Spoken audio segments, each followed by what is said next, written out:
दानिश्वरों की बस्ती देवबंद,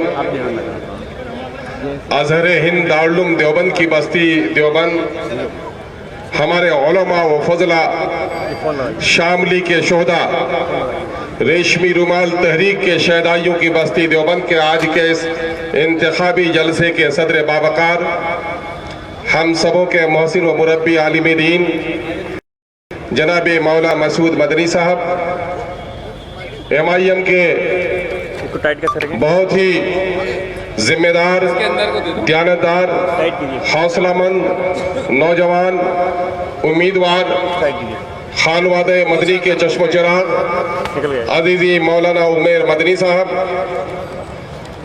बिहार से तशरीफ फरमा मेरे हमजलीस जनाबे भाई अलहाज इजहार अस्फी साहब, MIM बिहार के जवासाल लीडर और MIM यूथ इकाई के सदर जनाबे एडवोकेट आदिल हसन साहब, पार्टी के देवबंद इकाई के जनरल सेक्रेटरी जनाबे भाई मोहतसिम साहब, विधानसभा हल्का के सदर जनाबे भाई वसीम अहमद साहब, जनाबे डॉक्टर यूनुस साहब, मोहतरमा इरम उस्मानी साहिबा, बिंद्रा भाई दिल्ली से तशरीफ फरमा, और यहाँ पर गंगा जमनी तहजीब के अलमबरदार बुजुर्ग जनाब राजेश राजपूत जी, जनाबे श्याम सिंह त्यागी जी, जनाबे मुफ्ती आरिफ साहब, मौलाना इमरान साहब, पड़ोसी रियासत उत्तराखंड के बड़े जिम्मेदार और बड़े दानिश्वर MIM के कारकुन और वहाँ के सदर जनाबे भाई डॉक्टर नैयर काजमी साहब, बिहार से तशरीफ फरमा MIM के हमदर्द जनाबे भाई रूमी खान साहब, यहाँ पर मौजूद अजीज तलबा, बुजुर्गों और नौजवानों, मेरे दलित हिंदू मुस्लिम साथियों और सहाफियों, मुझे बेइंतहा मुसरत और सादमानी का एहसास हो रहा है कि मैं ऐसे शहर में आपसे मुखातब हूँ जिस पर वतन भारत की नजरें लगी रहती हैं, और मैं समझता हूँ कि जब भी दीनी अखलाकी कोई तहरीक उठती है तो दिल के धड़कनों से ज्यादा दारुल देवबंद की तरफ हमारी नजर होती है कि वहाँ से क्या फरमान आता है, क्या पैगाम आता है। और मैं देख रहा हूँ कि अजहर हिंद के दारुल देवबंद के तलबा की एक बड़ी आबादी यहाँ पर मौजूद है। वह इस बात की अलामत है कि रेशमी रुमाली तहरीक अभी भी जिंदा है। आपकी गयूर पेशानी को देखकर मुझे एहसास हो रहा है कि शामली के मैदान में आज भी जरूरत पड़े शहादत की अगर वतन के खातिर तो हमारी गर्दनें हाजिर हैं। मैं आपकी पेशानी को देखकर मुझे यकीन हो रहा है। नौजवानों, मैं अपनी बात का आगाज करते हुए एक छोटी सी कहानी सुनाना चाहता हूं। आसाम के जंगलों में जब हाथियों को कैद किया जाता है तो नन्हे हाथियों को कैद किया जाता है, और वह नन्हा हाथी भी इतना ताकतवर होता है कि जंजीरों को मरोड़ देता है। लेकिन धीरे धीरे वो हाथी गुलाम बनाया जाता है, उसे खौफ दिलाया जाता है, उसके सर पे डंडे लोहे के मारे जाते हैं, कभी गर्म सलाखों से उसे परेशान किया जाता है। फिर एक वक्त आता है कि वो मानूस हो जाता है, और वो हाथी जो जवानी में पहुंचकर बहुत ताकतवर होता है, देखा होगा आपने कि वो हाथी एक रस्से से जिससे बकरियां बांधी जाती हैं, गाय बांधी जाती है, बंधा हुआ रहता है। क्या होता है?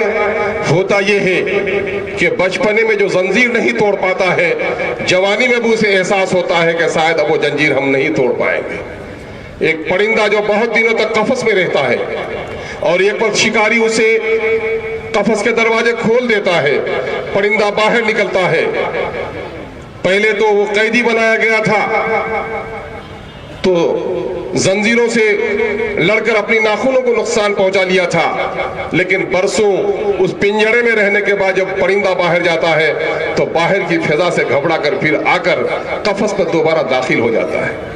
मुझे माफ करना और उन मसलहत पसंदों को ये पैगाम पहुंचा देना कि आज भारत में बहुत सारे मुसलमान ऐसा कह रहे हैं, अक़लियत के लीडर ये कह रहे हैं कि हमारी अलग से कोई शनाख्त तो नहीं हो सकती, हमें दूसरे की मातहत रखकर सियासत करनी होगी। तो मैं कहना चाहता हूँ, सर झुकाकर हिकमत के साथ जीने वालों, तुम्हारी नस्लों से गुलाम तो जन्म ले सकता है, जो लोग गर्दन कटाते हो उसकी नस्ल से सरदार जन्म लेता है। सरदारों को जन्म देना है या गुलामों को जन्म देना है, तय करना पड़ेगा। मैं जनाब बैरिस्टर सैफुद्दीन की मां को सलाम करता हूं कि उस मां ने, जनाब सुल्तान सलाहुद्दीन ओवैसी ने अपने जिगर पारों को मसलहत नहीं सिखाई बल्कि सबक इब्राहिमी सिखाई कि बेखतर कूद पर आतिश नमरूद में इश्क अक्ल है महो तमाशाए लब्बाम भी। अभी हमारे इन 75 सालों में हमने क्या किया? मैं अहले इल्म की मौजूदगी यहाँ देखता हूँ, जिम्मेदार उलमा की एक बड़ी मौजूदगी यहाँ देखता हूँ। मैं दो बातें आपसे अर्ज करना चाहता हूँ तारीखी हवाले से कि अजीज मुसलमानों, ये इस्लामी फिक्र भले ही सऊदी अरब से आया है, लेकिन ये धरती जितनी किसी की है उतनी हमारी है। हमारे आबा और अजदाद ने अकीदा तब्दील किया है, हमने धरती तब्दील नहीं की है। जितनी धरती किसी के माँ की है उतनी मेरे बाप की भी ये धरती है, हमको किसी से घबराने की जरूरत नहीं है। लेकिन आज क्या हाल है, इस मुल्क में दाढ़ी रखते हुए घबराते हो, ट्रेन पे जाते हो तो टोपियां जेब में कस लेते हो, दाढ़ियों को छुपा लेते हो, नाम और जैद और बकर है तो लल्लू और पप्पू कर कर अपने रफीकों को पुकारते हो। इस हालात पे किसने पहुंचाया? किसने पहुंचाया? ये इस वक्त हिसाब करने की जरूरत है। यौमुल हिसाब के सैदाई तुम हो, लेकिन अफसोस के हिसाब के मामले में हमारा मामला बड़ा गलत है। मैं रात ही को कुछ नौजवानों से बात कर रहा था, मस्जिद कमेटी का हिसाब हमारा नहीं मिलता, मदरसे की कमेटी का हिसाब हमारा नहीं मिलता। हर दिन हम कहते हैं तौहीद, रसालत और आखिरत के हम परवाने हैं। आखिरत का मतलब ही है हिसाब देने का, और सबसे ज्यादा बेहिसाबी हम हो गए। मैं आज आपके सामने में तारीख के औराक के पारीना औराक के दो वाकयात सुनाना चाहता हूँ। ये वतन अजीज है, मालूम है क्या था इस मुल्क में? हम अपने दलित भाइयों को कहना चाहते हैं कि मेरे दलित भाइयों, इस मुल्क का बंटवारा जितना बड़ा हादसा हो गया है, उतना ही तुम्हें किसी मजहब से जोड़कर हादसा हुआ है। क्या था इस मुल्क का हाल? इस मुल्क में वहदत इंसानियत का पैगाम और तकरीम इंसानियत का पैगाम किसने पहुंचाया? आज यहाँ के कुछ बड़े लोगों को जो हमसे नफरत है, किस बात से है? हमारी दाढ़ी और टोपी से नफरत हो सकती है, हमारे अकीदे से नफरत हो सकती है, लेकिन उसकी एक बड़ी वजह यह है कि हमने यहाँ के दलितों को तकरीम इंसानियत का सबक पढ़ाया। जो किसी के दरवाजे पर बैठ नहीं सकता था, हमने उसे गले लगाने का काम किया है। हमारा जितना यकीन ये खुदा पर है, हमारा जितना यकीन ये खुदा पर है, उतना ही यकीन हमारा इस पर है कि एक ही आदम के औलाद है हमें। कोई गोरा कोई काले में हम तमीज नहीं करते हैं। काला कलोटा ब्राह्मण हो या गोरा चट्टा हरिजन हो, वो हमारा भाई है, हम उसे गले लगाने के लिए तैयार रहते हैं। सदर हम नफरत के नजर से नहीं देखते। आज इन लोगों को इस हाल पे किसने पहुंचाया? दलितों को इस हाल पे किसने पहुंचाया? मैं आपसे साफ तौर पर कहना चाहता हूं, साहिल मालाबार में जब हमारे असलाफ आए और यहां देखा हाल ये कि गांव के कुछ दलित लोग थे, गले पे घंटी बंधी हुई थी, कमर में एक हांडी बंधी हुई थी, और जब किसी बड़े के यहां जाता तो एक झाड़ू भी कमर में बांध कर ले जाता। पूछा गया तुम क्यों ऐसा करते हो? कहा इस मुल्क में बड़ा अजीब मामला है। कुछ लोग ये कहते हैं कि कुत्ते बिल्लियों को हम देखते हैं तो मेरे इरादे मनहूस नहीं होते, दलितों के बच्चों को जब हम देखते हैं तो मनहूस हो जाता इरादा हमारा, इसलिए मुझे गले पर घंटी बांध दी गई है कि जब मैं निकलूं तो वो नजरें फेर ले। कहा तुमने हांडी क्यों बांध रखी है? कहा कि कुत्ते और बिल्ली भी उनके दरवाजे में जाए तो मैला कर सकते हैं, लेकिन मैं दलित का बेटा हूं, थूक नहीं सकता, थूकने के लिए तो मुझे अपनी हांडी में थूकनी पड़ती है।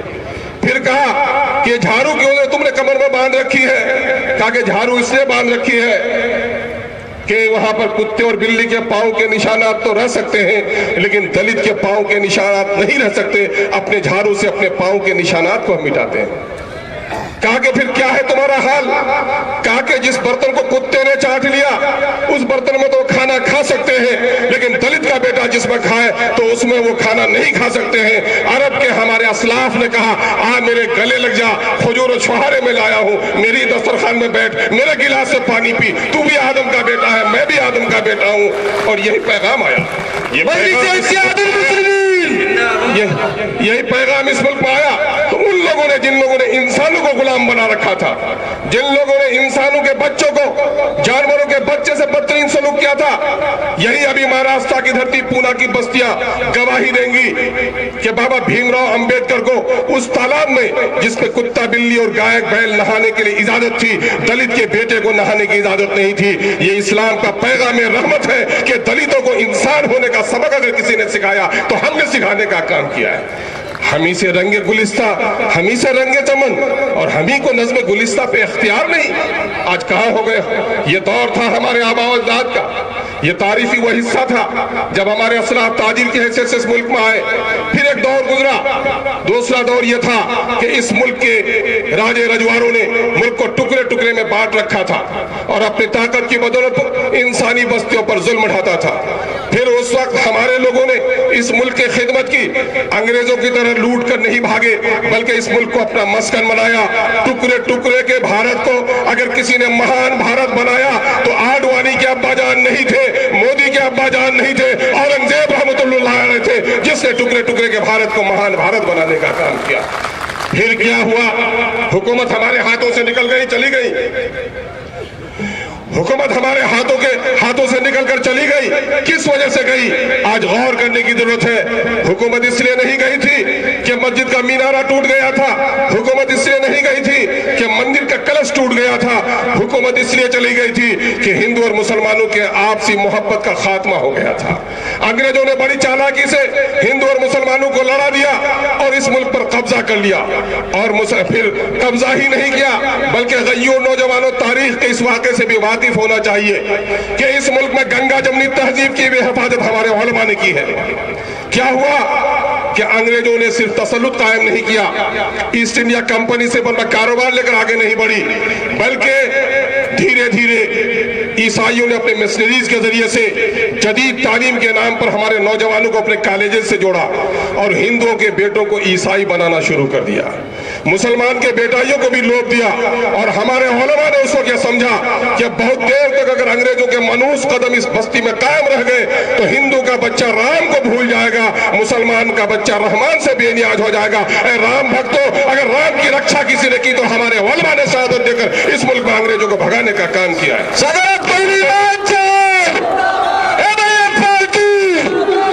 ये बातें मैं कोई ख्वाबो ख्याल की बातें नहीं करता, तारीख क्या और आग गवाह है। 1857 की तारीख देख लो। 1857 में पेशावर से चलकर दिल्ली आओ, दिल्ली से आसाम जाओ, कोई दरख्त ऐसा न पड़ा था जहां दाढ़ी टोपी वाले इंसान को फांसी न दी गई थी। कौन थे ये? यही शामली के मैदान में 10 मई 1957 को क्या हुआ याद होगा तारीख के हवालों से। क्या हुआ? हर एक मुल्ला को फांसी पे लटकाया गया था। और मुझे फख्र इस बात पर है कि इस मुल्क से अंग्रेजों को भगाने में जाओ, आज भी वहां सरहद के करीब जाओ और जाओ अमृतसर में जलियांवाले बाग में जितने शोहदा वहां पर है, देख लो कि आडवाणी तुम्हारे खानदान के कितने लोग हैं, मेरे खानदान के कितने लोग हैं, देशभक्त तुम कितने हो, हम कितने हैं। सैफुद्दीन कजलू की खून के छींटे आज भी वहां ताजा है। क्या हुआ कि इस मुल्क से अंग्रेजों को भगाने में हमारे उलमा ने बड़ी शहादत दी। क्या था उलमा का जज्बा? क्या जागीर चाहिए थी उनको? क्या वजारत चाहिए थी उनको? क्या कोई सियासी कलमदान चाहिए था उनको? नहीं, हमारे उलमा की उस शहादत सिर्फ इसलिए थी कि ये मुल्क रवादारी का मुल्क है, ये मुल्क हिंदू मुस्लिम सिख ईसाई के मेल व मोहब्बत का मुल्क है। हम अंग्रेजों को भगाएंगे, हम हिंदू हैं, मुस्लिम हैं, सिख हैं, ईसाई हैं, हम आपस में भाई भाई हैं, हम भाई भाई गले मिलकर रहेंगे। लेकिन 75 सालों की तारीख बताओ। इन 75 सालों में तारीख का कोई उस्ताद जब तुम्हारे दर्जे में ये तीनों अदवार के बारे में तस्करा करेगा नौजवानों, तो मैं समझता हूँ चाहे दलितों के तकरीम का मामला हो, इस्लाम के पैगाम रहमत की आमद का मामला हो, टुकड़े टुकड़े के भारत को भारत बनाने का मामला हो, या तहरीक आजादी में गर्दन कटाने का दौर हो, ये तीनों अदवार ऐसे हैं जिसमें तुम्हारा सीना चौड़ा हो जाएगा, गर्दन ऊंची हो जाएगी। लेकिन आजादी के बाद आजादी की वो नीलम पड़ी जिसका ख्वाब दिखाया गया था, और आजादी की नीलम पड़ी के हासिल होने के बाद इन 75 सालों में आप कहां खड़े हो, एहतसाब करने की जरूरत है, हिसाब करने की जरूरत है। और यह हिसाब कौन बता सकता? ये गुलाम नहीं बता सकते, ये दूसरे के सिखाए हुए तोते नहीं बता सकते, ये तो वही गय्यूर इंसान बता सकता है जो मसलहत की चादर ओढ़े हुए नहीं रखता है, बल्कि दुनिया के किसी जालिम से नहीं डरता, खौफे खुदा से जो अपने दिल को लबरेज रखता है, खुदा से डरता है तो किसी जालिम से नहीं डरता। वो बैरिस्टर असदुद्दीन अवैसी गिन गिन के बता रहा है। सदर कमेटी की रिपोर्ट आई थी, आपको मालूम होगा पूरे मुल्क में मातमी जलसे हुए। क्या जलसे हुए कि महाराष्ट्र में मुसलमानों की आबादी सिर्फ 9-12%, लेकिन महाराष्ट्र के जेल में 32% मुसलमान बंद पड़े हैं। यूपी में मुसलमानों की आबादी 20%, नौकरियां 3%, जेल के सलाखों में 45% भरे पड़े हैं। आसाम में मुसलमानों की 35% आबादी, नौकरी में 6-7% बमुश्किल आबादी, जेल के सलाखों में उनकी आबादी 60% की बंद पड़ी हुई है।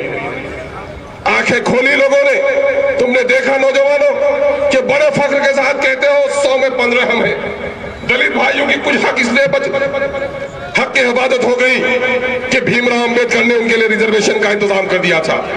ये बताओ बाबरी मस्जिद के इन्हदाम पे रोते हो कि नहीं? 6 दिसंबर की तारीख तुम्हारी शादी की भी रही होगी तो 6 दिसंबर को तुम्हारे चेहरे पे मुस्कान नहीं आती, किसी की यौम पैदाइश भी रही होगी तो मुस्कान नहीं आती। 6 दिसंबर की मनहूस तारीख जब आती है तो बाबरी मस्जिद का इन्हदाम का दर्दनाक मंजर हमारे सामने में होता है। क्या हुआ? एक मस्जिद टूटी, एक मीनारा टूटा, लेकिन कभी गौर किया कि इस मुल्क के पार्लियामेंट में हमारे 80 मीनारे होने चाहिए थे। कितने होने चाहिए थे? 80 होने चाहिए थे। 100 में 15 तो 543 में, 500 में 75, और उस 43 में भी हमारा हिस्सा 6-8 का होता है, और 80 होने चाहिए थे। कितने हैं आज? 20-25 से आगे नहीं बढ़ते, और इस 20-25 में भी आधे गोंगे होते हैं जो जबान नहीं खोलते, एक बड़ी तादाद शुरफा की होती है जो शरारत नहीं करते। 2 शख्स शरीर पहुंचाए हैं अभी, एक का नाम बैरिस्टर असदुद्दीन है और छोटे भाई का नाम इम्तियाज जलील है, जो सब कुछ बर्दाश्त करता है, मिल्लत पर आंच आए तो कभी बर्दाश्त नहीं कर सकता। मैं समझता हूं कांग्रेस के हवाले से इस बात को कह लेने की मुझे इजाजत दे दीजिए। बहुत सारे लोगों ने कांग्रेस को अपना मसीहा समझ रखा है, लेकिन याद रखो बाबरी मस्जिद का ताला किसने खोला? ताला किसकी क़यादत में तोड़ा गया? मूर्ति किसके जमाने में रखी गई? ये सारी शरारत किन लोगों ने की है? आपको अपने हाफजे पे जोर डालने की जरूरत है। मुझे बड़ा गम है, मैं उस खित्ते से आता हूं जो सीमांचल कहा जाता है, और हमारे यहाँ से इसी खानवादे से ताल्लुक रखने वाले इल्मी खानवादा यानी कि इसी अजहर हिंद के शागिर्द भी रहे और मुशावरती कमेटी के मेंबर भी रहे, जनाब मौलाना असराउल हक कासमी साहब। पार्लियामेंट में जब तलाक बिल की पेशी हुई तो तफक्कुह फिद्दीन, वसूल शरीयत, तलाक के तरीके, इस पर बात करने के लिए मौलाना मरहूम से ज्यादा कोई स्कॉलर वहां पर नहीं था। लेकिन देखा आपने कि इन पार्टियों ने जब हमारे कुरान पर भी हमला हुआ तो एक आलिम दीन को बोलने की इजाजत नहीं दी। इसकी गवाही उलमा आपको देनी पड़ेगी। हमारा वोट किस लिए है?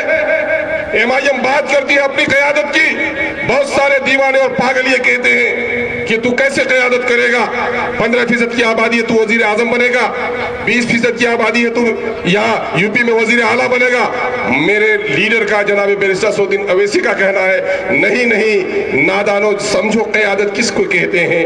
क़यादत इसको कहते हैं कि वोट अगर हमारा है, जिस्म अगर हमारा है, तो जबान भी हमारी होगी और जिस्म हमारा है, और किसी दूसरी पार्टी ने तुम्हें टिकट दे दिया है जिसकी बिना पर तुमने अपनी जबान बंद रखी है, तो तुम दूसरी पार्टी का गुलाम हो सकता है, अपनी मिल्लत का तर्जुमान नहीं बन सकता। हम अपने मिल्लत का तर्जुमान बनाना चाहते हैं।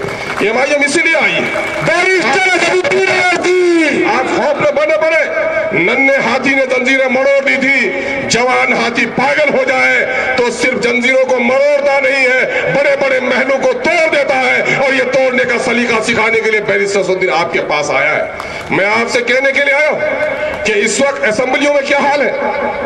ये तादाद सुनकर आप ये कहेंगे कि बाबरी मस्जिद के तो हमारे चंद दर्जन सतून टूटे थे, पार्लियामेंट के अंदर में तो हमारे दर्जनों सतून, लगभग 50 सतून टूटे। हमारी बात वहां नहीं आगे बढ़ सकी। लेकिन आपको शायद याद होगा कि अभी पिछले दिनों में जब यूपी में सपा की हुकूमत थी तो आपके तादाद के तनासुब में तकरीबन 70 एमएलए थे इनके। अब बड़ा तारीखी जीत हुई, बड़ी तारीखी जीत हुई थी आपकी।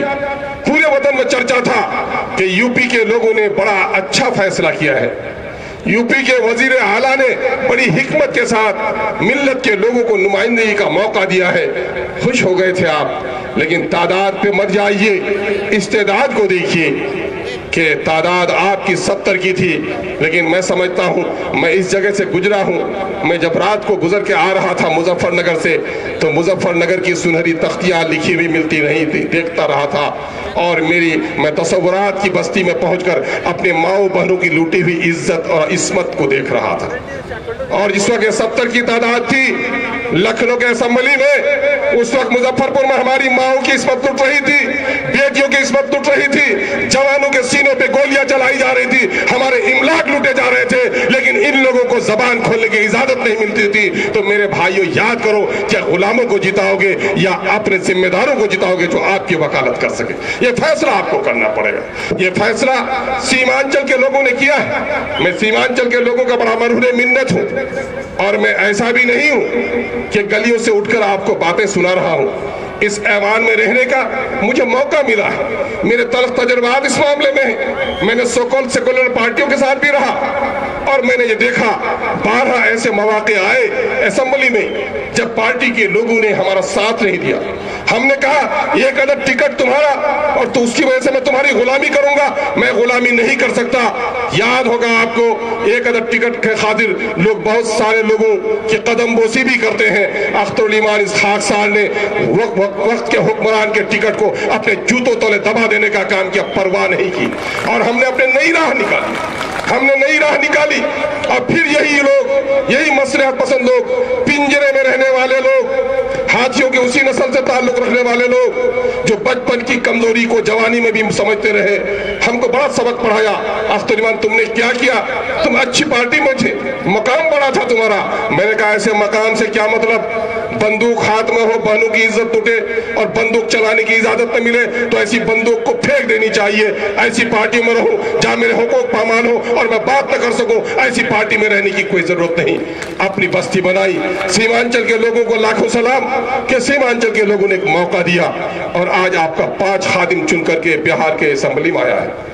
अख्तरुल ईमान को चौथी बार मुंतखब होने का मौका मिला। अख्तरुल ईमान के लिए असेंबली की दरो दीवार नहीं थी, लेकिन जब अब की बार जीत कर आया तो दरो दीवार ने नए अंदाज से अख्तरुल ईमान का, उनके 5 साथियों का इस्तकबाल किया कि कोई गुलाम नहीं आ रहा है बल्कि अपनी मिल्लत का तर्जुमान आ रहा है।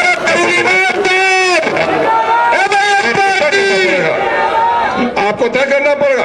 ये मेरे लिए भाई से मुसरत है कि उस खानवादे से, जिस खानवादे का रिश्ता रेशमी रुमाल की तहरीक से रहा है, उस खानवादे का रिश्ता जिसने महमूदुल हसन की वरासत संभाली है, उस खानवादे का रिश्ता जिन्होंने मुल्क में जुल्म के खिलाफ आवाज उठाई है, उस खानवादे का चश्मो चिराग आपके सामने में आया है। आप इस बात की परवाह न कीजिए। आज त्यागी जी बैठे हुए हमारे सम्मेलन में, मैं इस्तकबाल करता हूं ऐसे दोस्तों का। अभी आपको मायूस नहीं होना है। हिंदू मुस्लिम एकता भी मरी नहीं है। ये मर जाएंगे, मिट जाएंगे, लेकिन भारत की सरवादारी को मिटा नहीं पाएंगे। चूंकि तारीख शाहिद है कि जब गांधी को अंग्रेजों ने जहर पिलाना चाहा था तो किसी आडवाणी और त्यागी जी तो हमारे दरमियान में है। आडवाणी मोदी ने नहीं बचाने का काम किया था कि बल्कि बत्तख खान जैसे एक मुसलमान ने जहर के प्याले को तोड़कर गांधी की हयात को बख्शने का काम किया था। और यह भी मुझे मालूम है कि अक्षरधाम के मंदिर पर जब हमला हुआ था तो किसी हिंदू सिपाही ने नहीं बल्कि अल्लाह रखे उस मुसलमान ने अपनी जान की बाजी लगा कर मंदिर की हिफाजत की थी। और आज जाकर के कश्मीर की वादियों से पूछो कि भारत की हिफाजत के लिए सबसे ज्यादा अगर शहीद होने वाला कोई है तो इसी कलमा को पढ़ने वाला है, चूंकि ये साफ कहता है न करबल में न मक्तल में न शाह के आगे मोमिन झुकता है, फकत अल्लाह के आगे किसी जालिम के सामने में नहीं झुकता है। इसलिए आपको खौफ नहीं खाना। बहुत सारे मसलियत पसंद आपको आकर समझाएंगे कि अरे मियां अभी तो बीजेपी को रोकना है, अभी तो सबको एक तरफ हो जाना है। उस बड़े मियां से पूछिए कि बड़े मियां पिछले इलेक्शन में आपका क्या फरमान था, उससे पहले क्या फरमान था? हमेशा तो यही कहते रहे। इन 75 सालों में हमने खोया या पाया? मुल्क जिस वक्त आजाद हुआ था 23% मुलाजमत हमारे हिस्से में थी और आज हमारी 7% की 8% की मुलाजमत भी उस स्टेट में नहीं है जहां हमारी तादाद 15 और 20% है। इस मकाम पे किसने पहुंचाया? इसी मसलियत को उसने पहुंचाया। आपको बाखबर होशियार होना पड़ेगा मेरे भाइयों, अपनी नस्लों के लिए होना पड़ेगा। इस मुल्क में अपनी दीन की हिफाजत चाहते हैं, अपनी तहजीब की हिफाजत चाहते हैं, गंगा जमनी रवादारी की अगर हिफाजत चाहते हैं तो आपके अपने सफों में लीडर पैदा करना पड़ेगा।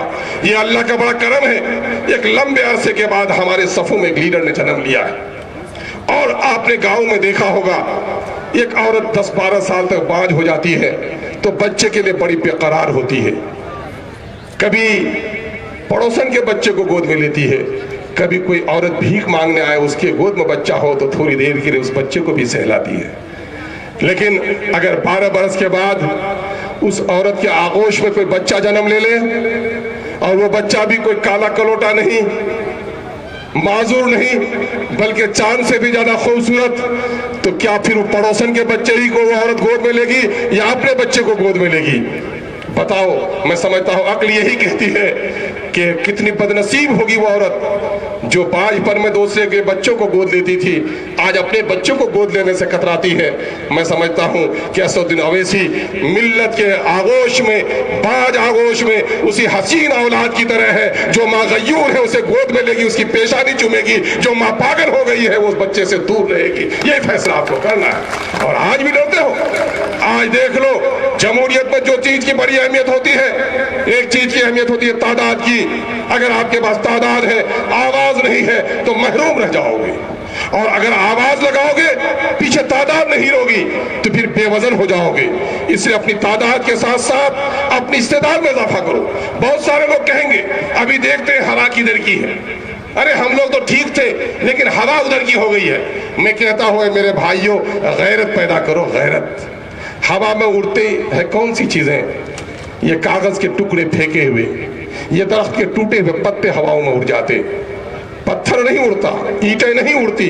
और ईंटों से जब दीवार बना ली जाए तो हवाओं में उड़ती नहीं बल्कि हवाओं के रुख को भी मरोड़ कर रख देती है। अपने सफों में इत्तेहाद पैदा कर लो। और मौलाना ने जो कहा वातसिमू बिहब्लिल्लाह, फिर 10 सफों में तैयार। अगर आपने इत्तेहाद पैदा कर लिया तो फिर दुनिया की कोई ताकत हमें दुनिया में इज्जत के साथ जीने से नहीं रोक सकती। आप याद रखो, दुनिया में इज्जत उसे मिली है जिसने कोशिश की है, जिसने कोशिश नहीं की है उसे इज्जत नहीं मिली। जो माँ दर्द के लिए तैयार नहीं हो सकी है वो माँ साहब औलाद नहीं हो सकी है। जो कौम लड़ने को तैयार नहीं हुई है दुनिया में इज्जत के साथ नहीं जी सकी। मैं आरएसएस के लोगों का एक वाकया बताता हूँ। मेरे बचपने का जमाने का था, मैंने भी होश से नहीं देखा। मेरे एक बुजुर्ग ने बताया उस जमाने में जनसंघ पार्टी हुआ करती थी और चिराग उसका निशान हुआ करता था। चौराहे के पारचून के दुकान वाले ने वोट देने के बाद जब उनसे पूछा गया कि तुमने किसे वोट दिया, तो कहा कि मैंने अपने उस चिराग छाप को वोट दिया। कहा कि रे चिराग छाप वाला नेता तुम्हारा जीत रहा है क्या? तुम तो गड्ढे में वोट डालकर आ गए। क्या एतमाद था उस शख्स का? हाँ साहब, मैं जानता हूं कि मेरा नेता नहीं जीत रहा है, गढ़ा है तो गढ़े में तो हर साल 2-4 टुकड़ी मिट्टी डालेंगे तभी तो गढ़ा बराबर होगा।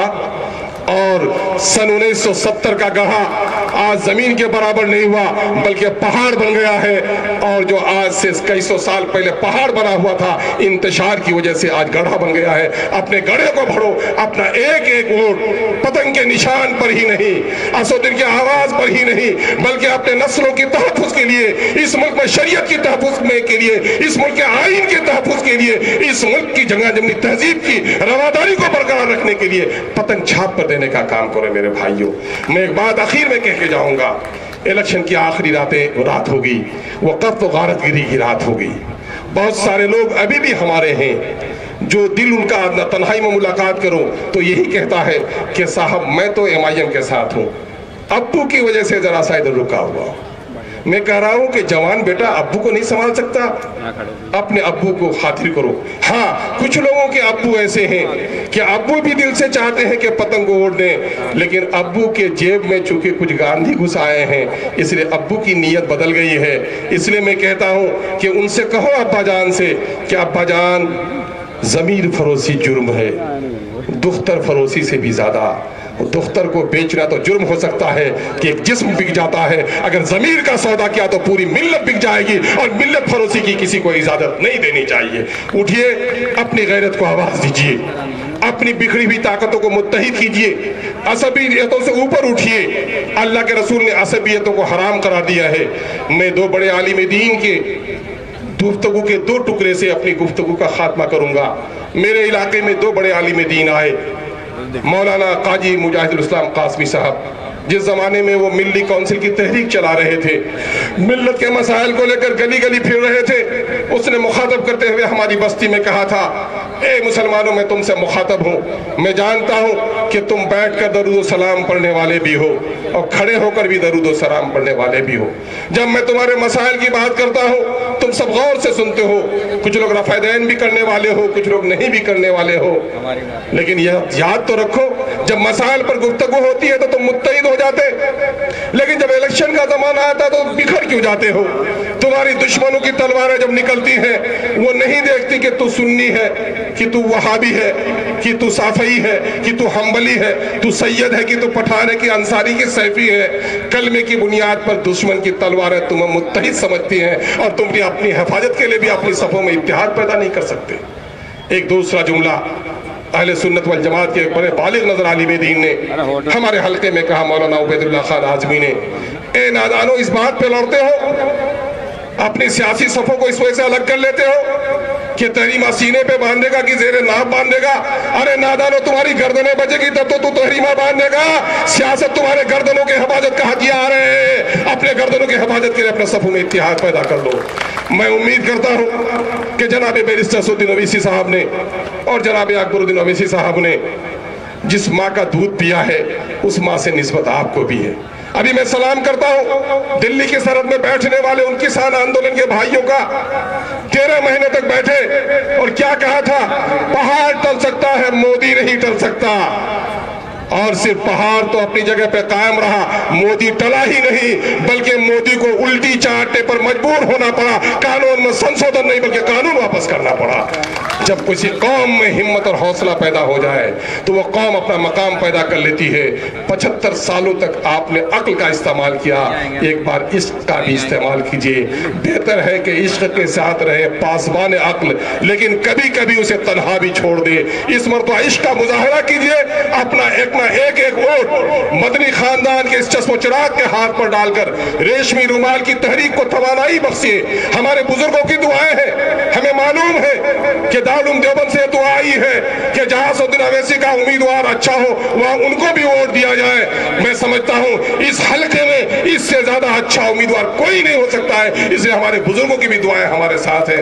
आइए हम और आप हिंदू मुस्लिम एकजहती का सबूत दें, अपने सफों की दरार को पैदा खत्म करें और अपनी गैरत को सामने में रखते हुए पार्लियामेंट में और असेंबलीज में अपनी वाजिब हिस्सेदारी और ऐसी पार्टी की हिस्सेदारी जो पार्टी आपके मसाइल की तर्जुमान हो, दूसरे की गुलाम न हो, उसको कामयाब बनाने का काम करें। बहुत बहुत शुक्रिया। अस्सलाम वालेकुम, आदाब। MIM जिंदाबाद, MIM पाइंदाबाद।